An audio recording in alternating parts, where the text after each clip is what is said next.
Here's a question, a really good one from a friend that I'm paraphrasing a bit. It goes like this. The situation at home is not comfortable at all. There's a lot of arguing. My partner is really, really mad at me, and there doesn't seem to be anything that I can do about it. Neither when I'm happy, and even less so when I finally give in and just give up and just lose my own happiness. How should I react in this situation in such a manner that everyone can feel really good again really soon? Alright, let's try to find an answer that is satisfying.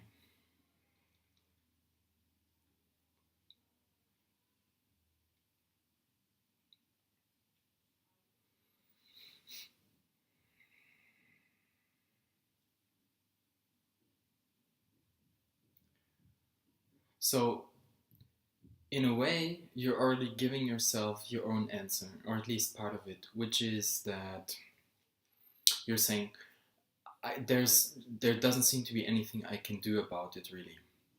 And this is a core of truth there. Um, there are, I'll try to, we'll have to cover some ground here and then we can zoom in on the actual question. So there are a couple things to recognize about situations like these, about there's some fundamental things in here about the relationship of yourself to other people, and also about your relationship of yourself with the world, your inner world with the outer world. So the answer that you're giving yourself in part there is that there are some things you can't really do anything about, at least not directly. Indirectly, we'll get to that. Everything is a reflection of your self. Everything is a reflection of your inner world. But like some things you just can't do anything about if you focus on them specifically or directly. You can't do anything about them for various reasons, because it's just opposite to how reality actually works, and how how your influence actually works. We most of us haven't really learned uh, all the components of the relationship of yourself to other people and yourself to the outer world. So one thing is, let go of trying to control what anybody else thinks, how anybody else reacts, how they perceive you, how they perceive the world. Are they mad? Are they happy? This is none of your business. This is not the business that you came here to take care of. Your business is first and foremost to take care of your own state of being, which means, as you said it, like sometimes you really are capable of just staying focused on your own self and just feeling good whenever you take your focus off of negative things, things that are not quite to your liking, things that are bad, suffering, blah, blah, blah, all that stuff. Just you remove your focus from that, you bring it back to yourself. Just bring it back to yourself, and then you start feeling good. If you don't introduce resistance, if you don't introduce negative stuff into your field of awareness, into your consciousness, then you just feel good. That's a natural state of being. Take, for example, newborn babies. They don't do any of that stuff because they haven't associated any meaning with anything. Nothing is negative to them. They just come with, we could say, receptors with the ability to perceive only a very small number of things, and it's like the warmth of the body, and this is what they've been used to, and if they feel it, they're just so happy, and this is the natural state of being. Then if there's nothing negative in your focus, in your awareness, then you're just happy. You just feel good. You just return back. It's like, you just return back to your state of well-being, and this is what you're looking for. Just so this is your business. This is what you are to take care of. This is in your responsibility. to take care of your own state of being and let go of everything else. Anything that you can't seem to be able to control, anything that's negative and that you can't seem to be able to do anything about. The lesson there is just let it go. Let it go. It's not your work. It's not your task. It's not your job. It's not your business. It's none of your business. Put your nose where it belongs, right here, and focus on this. So this is why meditation sometimes is such a good tool, such a beneficial thing, is because you just bring your focus back to yourself, and then immediately the negative feelings start to dissipate, start to just wander out of your experience, and you just start feeling comfortable again. So this is the first task for everyone, for all of us, always. First order of business is take care of yourself. Manage your focus, bring your focus to things that do feel good, because here's where we're wanting to get back around to the question of, so there's this person who's mad at me. Let's stay with this situation for now. There's this person who's mad at me, and if I focus on it, it affects me. And if it's someone who's in my vicinity all of the time, or some of the time, or a lot of the time, like it's a partner, it could be a child, parent, whatever, close friend, housemate, whatever. If it's a person you kind of interact with relatively a lot, then of course that's, if you what we mean by we're spending much time with that person is we're focusing on them often. So if they are not feeling too great, maybe they're angry at us, maybe they're mad at something, at themselves, it doesn't matter. If it's a negative point of focus, then it's going to affect us. So and we're going to gravitate, or it's like a certain tone or a chord that is being played, and the longer we listen to it, it's like with music. The longer you listen to a happy song, then you get some of that, and it starts resonating within you, and you start to gravitate towards that. And if you listen to a sad song, it makes you a little bit more sad. Or whatever you associate, whatever meaning you give to that thing that you're observing, that's where you're going to gravitate to. And so there's this potentially negative thing, there's this negative thing in your experience, this person who's mad at you. What are you to do about it? And the first thing is bring your focus back to yourself. Just as you say, sometimes you manage to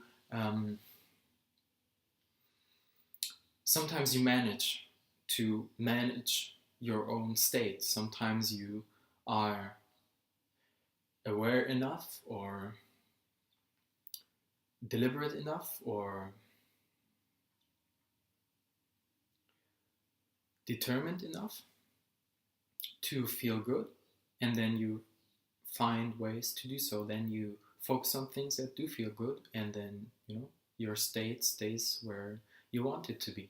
And then if you, for some reason or another, like all of us have learned different beliefs, different thoughts that say, oh, you have to listen to, for example, you have to listen to someone who's close to you. It's important to listen to them even when they are feeling terrible, and everyone can see that. It's still important to give them your focus. That's a little bit of nonsense. Of course, there's something positive in that, but what I want to say is there are reasons that we tell ourselves where we then say, okay, you have to focus on that person, you just have to do it, but then your own state of being declines and you feel worse and worse. And that's also something that you say, where you have found something that is very true, and that is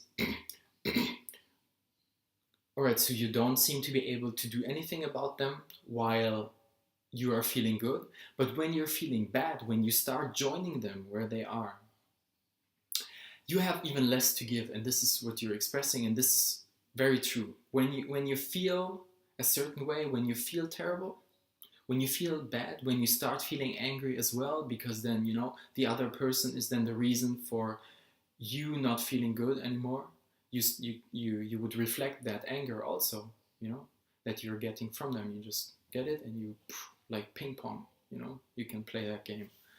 Um, so, and when you get down to their level of vibration, you just don't have anything to give anymore. It's only when you are feeling really good, or good, better, and you just stay there and you expect them to come join you at this level of feeling, at this level of thinking, then you have something to give to them, because that requires them to take steps to get back up. And oftentimes no one knows what those steps are going to be. You don't know how this is going to happen. Sometimes someone's mood seems so overwhelming, and so they seem to be also, they seem to be right oftentimes about the things that they say, the things that make them mad about you, for example. They have reason for that, right?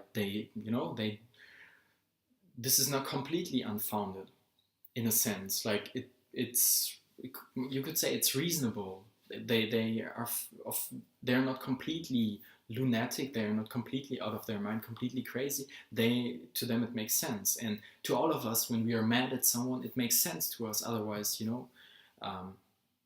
that's how we work. It always makes sense to us, what we project or what we think, what we do. In some way, it makes sense. So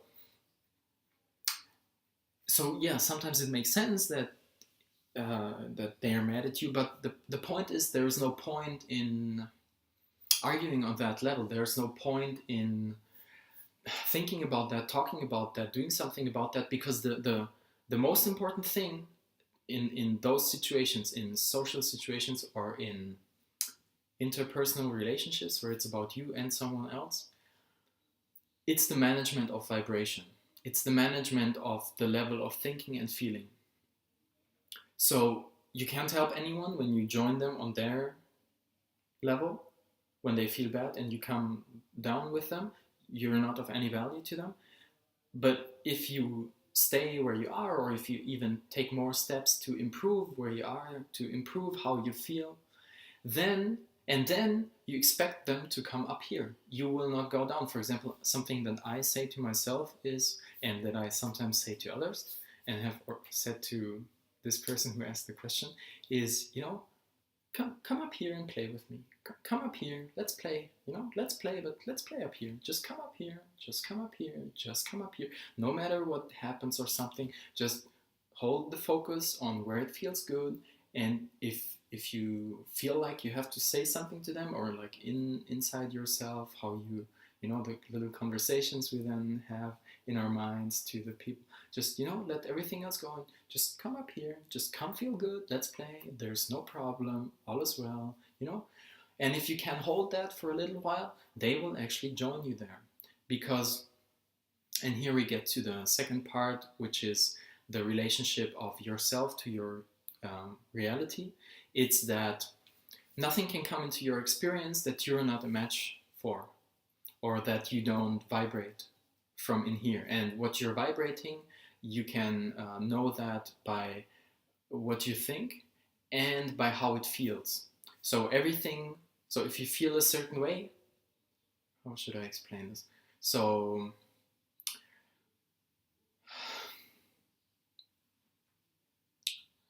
if you feel a certain way in this moment, you're setting yourself up for a future experience that will feel exactly the same way. So if I feel absolutely amazing right now, it's like clearing a path to experiences, or it's like bringing them in other experiences in that felt the same way. And one way to explain this is like this: the universe is like the Amazon recommendation engine. It's like when you're shopping for something on Amazon, down there you see people who like this product also really like this product, or people who bought this also bought this. And the universe is like, oh, you like feeling like this, doesn't matter if you really like it or not. Oh, you feel like this. People who have felt like this in this situation have also felt like this in this situation. How about those? And then it just serves them to you. So if you feel a certain way, you just get recommendations or actual experiences then of the same feeling. So, and nothing else can come into your experience, because that's kind of reality is just a reflection of who you are in here.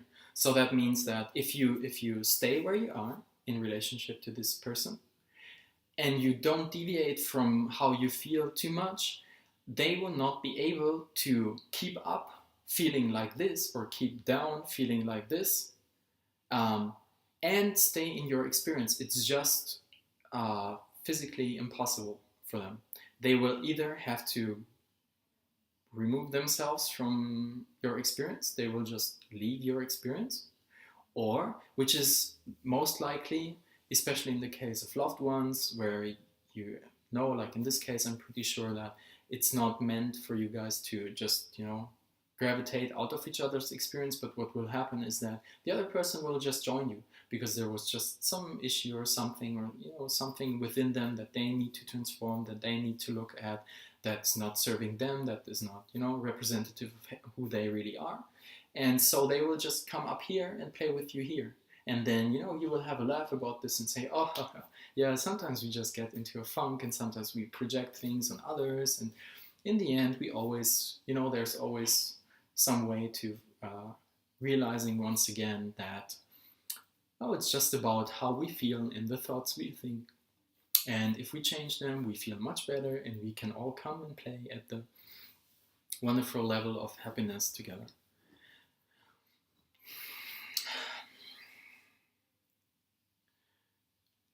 So I think this is some good basis for approaching this whole thing.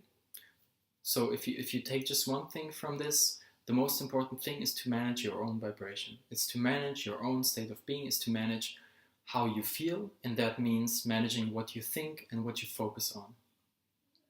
Because everything that you focus on, be it a thought, or be it a person, or a specific action of a person, a situation, anything in this world, virtual, real, here, far away, it doesn't matter. Whatever you look at is going to be influencing your mood, your vibration, your state of being, how you feel. And this is the most important thing you can manage. And if you purposefully, if you deliberately determine where you want to vibrate, how you want to feel, and make that basically the most important thing, everything in your reality, including the people you interact with, including the people you interact with most, including your lovers and children and parents and friends and everything, and just every day, all the time, day-to-day small interactions with people, they are going to be dictated by the vibration that you choose, by how you choose to feel. That's going to be reflected in every single detail of your reality.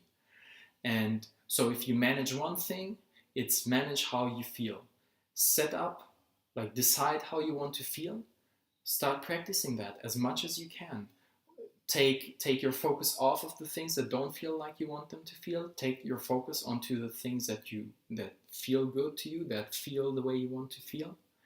And then just practice that as much as you can, even if it's just 20 seconds of experiencing, of focusing on that one thing, like, I don't know, on a flower or on a particular picture that pictures to you really well, like you can feel something in there.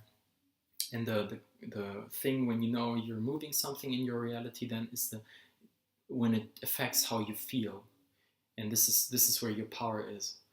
And then the universal recommendation engine is going to tell you, oh, if you like how this feels, have a look at this situation. Oh, have a look at this situation. Oh, how about this situation? How about this person? They are feeling really good as well, So if you like, just people who felt like this with this person, they felt like this with this person, bam, here you go.